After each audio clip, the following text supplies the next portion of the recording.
boys and girls. Thanks for reading with me today. I've got a great book about a turtle named Alfie. I'm reading Alfie today with permission from Abrams Children's Books. This book is written and illustrated by Thera, Heder, and she writes the book from two different perspectives. A perspective in a story is who is telling the story, whose point of view are we seeing the story through. And at first, it's going to be this little girl, and we're going to be seeing the story through her eyes first. It's called Alfie. It's by Thera Heder. Here we go. Alfie, the turtle that disappeared. On my 6th birthday, I got Alfie. The lady at the store said he looked about 6 too. We were 6 together. At home on my carpet, he stood very still.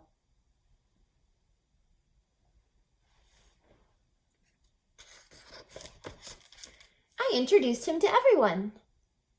I taught him my wiggle dance and made him presents, but he didn't seem to notice.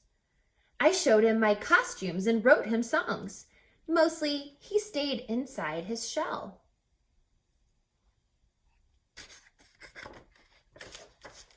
Every day I told him stories, like how Dasha got new overalls and how Ruth lost a tooth and how Peter from downstairs got a fish.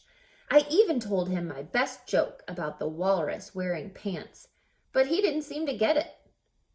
After a while, I kind of forgot about Alfie. He didn't do much. Well, until the morning of my 7th birthday, when... ...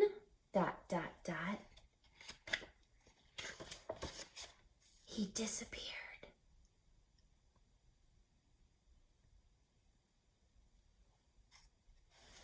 Where do you think he went? Right, now we're going to change perspectives. This was just told by the little girl, and now it's changing, and now Alfie's going to be telling the story. When I first saw Nia, I knew she was special. She told me that I was 6, and she was 6 too. I had never been 6 before, but I was happy we were 6 together. Her home tickled my toes, but she smelled nice, so I was calm. She had tons of friends. Nia taught me to dance. I practiced wiggling inside my shell. She gave me presents. I had never been given presents. She made me laugh and laugh. How could I make her as happy as she made me? I had to think. And think, and think. Now I'm noticing something. Do you notice the way Alfie's got his head inside of his shell? And it looks like maybe his feet are kind of curled up in there too. I wonder why he's sitting there like that. Because we know that Nia, from her perspective, she's trying to give Alfie presents and make him happy, and she thinks he's not happy. Is he not happy here? What's he doing? He's concentrating, he's thinking. He wants to get Nia a present, but he can't think of what present to give. But to Nia, when she sees Alfie like this, she thinks, oh, that turtle, he doesn't do anything. He doesn't want to come out. He must not like me. But that's not it at all, is it? Nia was planning her 7th birthday. She told me we were going to be 7 together. I had to find her a present.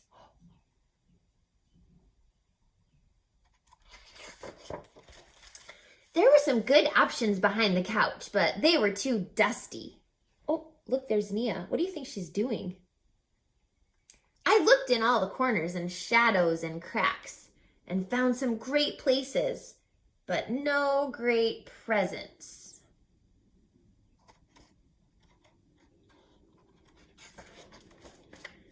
I asked Toby, and he said, "You should try outside. Outside is the best. Outside is the best. Get her a stick."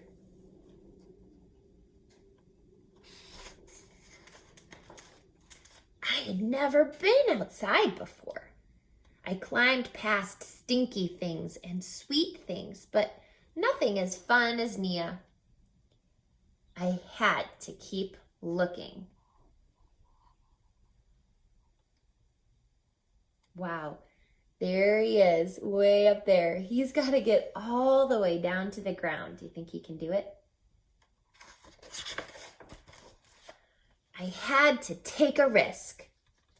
I crunched through the reds and oranges and yellows, but the longer I looked for a special one, the browner they got. Why do you think that the author mentions that the leaves were red and orange, but they were getting browner? What do you think that means? I found a nice blue cap, but it was too small for Nia's head. There was nothing in the desert. The sandbox. My toes were cold and my heart was sad.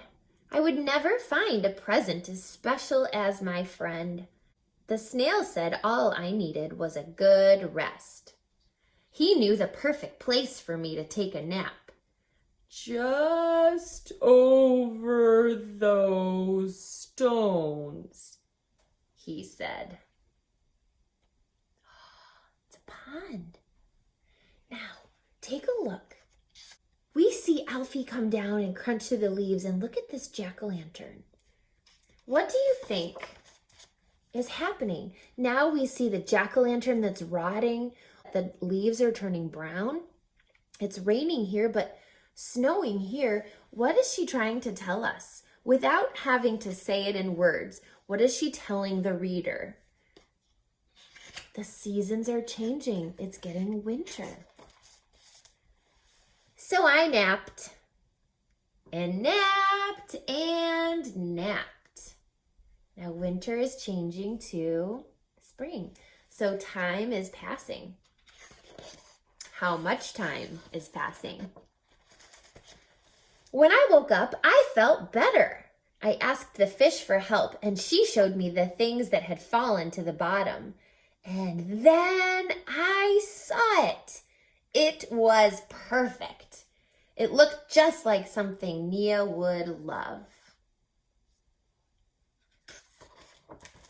I had to rush to the party. When I finally got over the rocks, the snail said, "That was fast."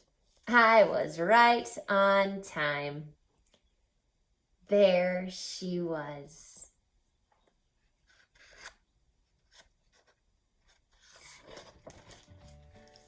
I could tell Nia was very surprised and happy. I had brought her the perfect present. Now we were 7 together. But are they really 7? Nia is 8. Alfie slept for a whole year.